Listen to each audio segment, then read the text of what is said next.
Che c'è? Che hai? Cosa ti fa male oggi, Neschio? Sentiamo. Ve lo dico subito. Ve lo dico subito. Io ho letto alcune cose e sono senza parole, quantomeno basito.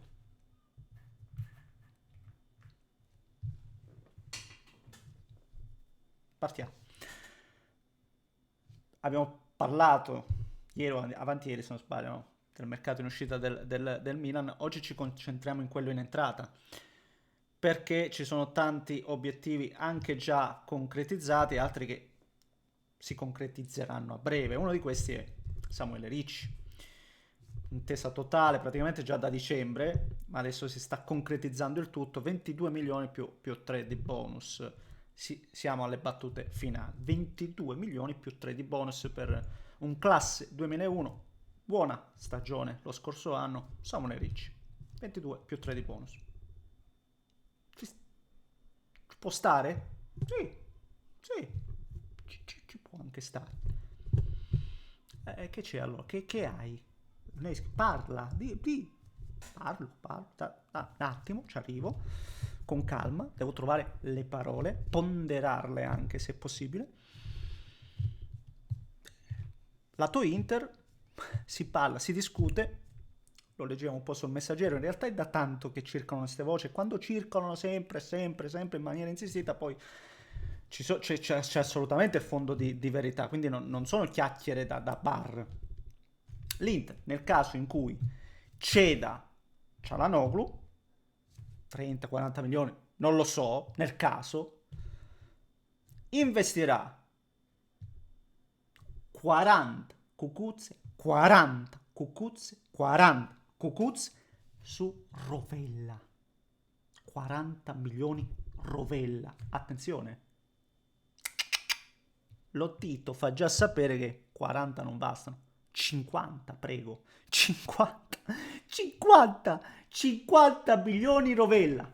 Anche lui, classe 2001. Ottima annata, per carità. Ottima stagione alla Lazio. Ha fatto benissimo. Mi è piaciuto tantissimo Rovella. Sicuramente, se non il migliore della Lazio, uno dei tali. 50 milioni. 50 milioni. Cioè, ditemi un po' voi. Attenzione, non voglio fare un discorso Rovella, Lazio, Lotito. No, non mi interessa nulla Rovella, Lazio, Lotito, perché vi dico la stessa roba di Frattesi. Frattesi che ci si parlava di 45 milioni se lo voleva la Roma. Quindi io non faccio prigionieri. Per me il discorso vale per tutti. Queste sono cifre che non esistono. Che non esistono. Sono robe fuori dal mondo. E se vogliamo migliorarlo il nostro calcio, visto che parliamo sempre poi ci avveleniamo sulla nazionale di questo, anche questo è un fattore, anche questa è una chiave, anche questo. Perché oggi Rovella non vale 50 milioni, Frattesi non ne vale 45, ragazzi. E poi ci lamentiamo e poi siamo qui sempre a dire ma andiamo a comprare all'estero, ma andiamo a prendere i giocatori di quell'etnia. Stiamo anche attenti a come parliamo perché sennò ci tacciano di razzisti, come razzisti. Ma che è sta roba? Ma che è sta roba, ragazzi? Ma non scherziamo, ecco, perciò facciamo 50.000 discorsi, ma andiamo un po' al concreto. Ma andiamo un po' al concreto, ragazzi. Classe 2001, 23 anni, 24 praticamente a dicembre, se non sbaglio, bene. 50 milioni. Dai, ragazzi. Dai, di cosa vogliamo parlare? Di cosa vogliamo discutere? Però, adesso, ne parliamo degli obiettivi. Perdonatemi per questa parentesi gigante, ma io qua arrivo e vi dico sempre quello un po' che penso, no? Se no, non ha senso, onestamente, non avrebbe anche senso per voi ascoltarmi. Detto ciò, vi invito come al solito a soddisfare le angherie del caro amico algoritmo. Se volete iscrivetevi per seguire i prossimi contenuti. Vi ringrazio perché stiamo sempre di più crescendo. Se riusciamo ad arrivare per fine anno a 250.000 su YouTube sarebbe qualcosa di clamoroso, ma qui le cose clamorose alcune volte riescono anche ad accadere. Grazie anche per i tanti segui su Facebook, grazie veramente. Ecco, se c'è una cosa che posso dire è grazie a voi.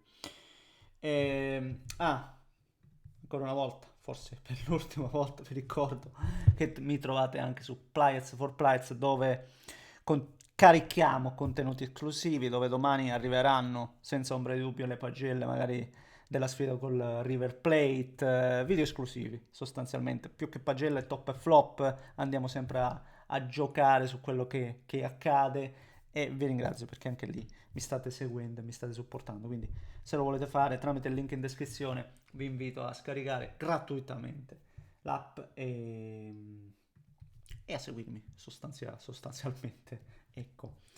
Sì, come dicevo, Ricci è praticamente fatto, no? Lo dice Di Marzio, lo dice Fabrizio Romano. Dopo i colloqui positivi di questa mattina, Milan e Torino avanzano proprio alla fase finale. E se penso all'Inter, davvero, o comunque a cifre folli come quelle fissate per Rovella, penso a questi 2 milioni più 3 per Ricci, che sono una cifra comunque onesta. Tempo fa vi avrei detto anche un po' carino, vi avrei detto questo. Oggi, se penso a quanto valutano Rovella, vi dico che questa è una cifra onesta, ecco, senza ombra di dubbio. È un giocatore anche interessante, buono in cabina di regia, può essere un giocatore interessante, un giocatore che il Milan dovrebbe chiudere. Dico dovrebbe perché poi il Milan pare che sia attivissimo in quella zona lì di campo dove già ha praticamente chiuso Modric. Lo conferma per l'ennesima volta Romano perché qualcuno dice l'ha preso però quando arriva deve finire il mondiale per club con il Real Madrid e poi sono già praticamente fissate visite mediche, è tutto suggellato, tutto fatto, ce lo fa sapere per l'ennesima volta Fabrizio Romano, quindi già hai praticamente Modric. Ricci, se vuoi devi soltanto chiuderlo, magari non lo chiude o lo chiuderà ugualmente, ma come posso dire, parallelamente lavora comunque anche su altri profili. Gli altri sono, come si chiamano ragazzi? L'ho messi qui, Xhaka ovviamente, che è un altro bel profilo molto importante, Xhaka, poi rispetto agli altri ha un'altra valenza, altra esperienza, profilo più già esperto, navigato, però magari è un ingaggio importante. Fino all'altro giorno si parlava di una richiesta di 15 milioni dell'Leverkusen, oggi pare 8-10, quindi si potrebbe andare a chiudere, tutto legato anche all'ingaggio del giocatore. Comunque il Milan lavora su Xhaka, su Ricci, appunto, Modric chiuso, e l'altro è il giocatore del Bruges, ce l'avevo qua, non me lo ricordo più ragazzi, ma io c'ho la cacca in testa praticamente, c'ho la cacca in testa, vabbè.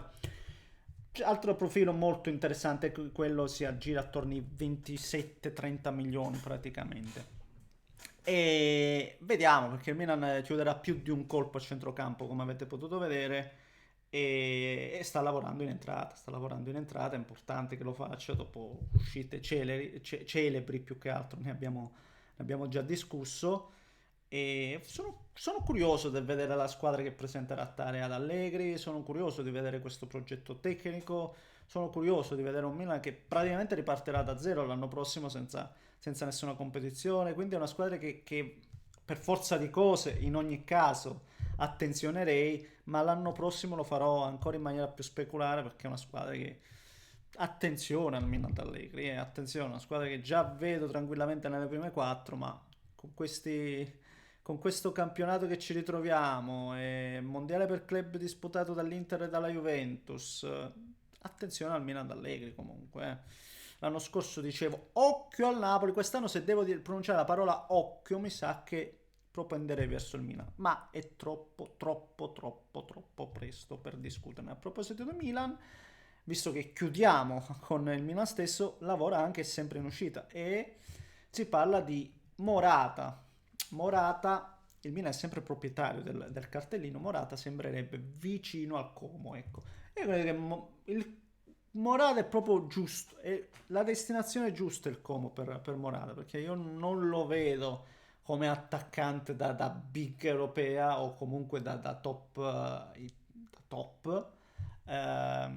Invece al Milan può essere giocatore giusto.